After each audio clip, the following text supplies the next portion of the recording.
Hey guys, welcome to 12 Tone. Today we're going to talk about odd accents and we're going to do it all without any jokes about French. As you may remember from our video about dynamics and articulations, accents are the emphasized parts of a rhythm, so an odd accent pattern would be any pattern that was in some way unusual. So how is that different from syncopation? Well, that's a good question, and the basic answer is that it's not. They're kind of just two different ways to think about the same idea. That said, they do tend to have slightly different connotations. Syncopation usually implies surprise and stands out against the expected beat, whereas with an odd accent pattern, the jagged, uneven rhythm becomes the beat. A syncopated piece still has an underlying consistent pulse, whereas an odd accent piece leaves that behind entirely. Check this out.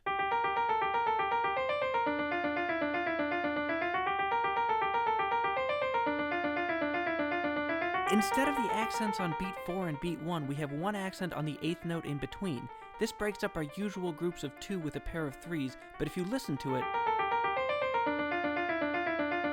it doesn't really feel like an anticipation. It's just a weird rhythm, and if you listen to it for long enough, it would sound wrong if it suddenly started playing regular accents. One common type of odd accents is something I've never really encountered a technical name for, but that I like to call fake triplets. This is where you have 2 dotted 8ths, then a regular 8th, and it sounds like this.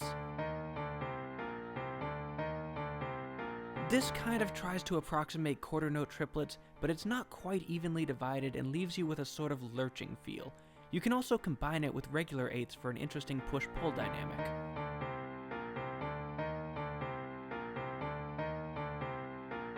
I use these way more often than I probably should because I just love the way they sound.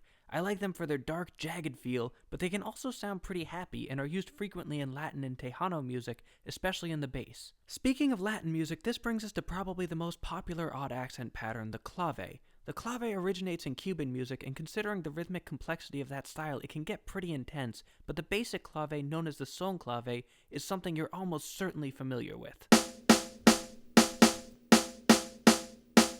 In rock music, this is also known as the Bo Diddley beat after, obviously, Bo Diddley, who popularized it in that style. The clave has a brilliant, upbeat, driving feel to it, with the dotted 8ths pulling you in a little faster before falling back and hitting you with that tag at the end, then swooping back to the start to do it all over again. It's often surrounded by 16th note rhythms to keep the listener engaged and clarify the accent pattern, like this.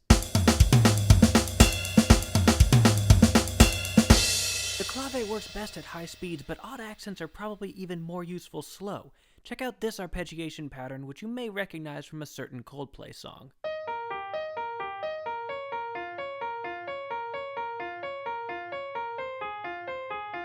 This is kinda like our fake triplets from before, but with more notes inserted in between the important ones. But this is one of those areas where the sky is quite literally the limit. There are as many odd accent patterns as there are rhythmic subdivisions. You can do literally whatever you want with it.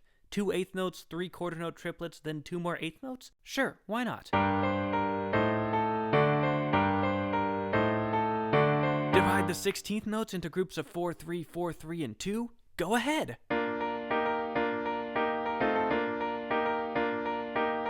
The only thing you really need to worry about is the fact that if you go too long without an accent, the listener will insert one on their own, so keep your groups fairly small, but other than that, go wild. And that's odd accents. Try the exercises, join our mailing list for scans of this in every episode, and keep on rockin'.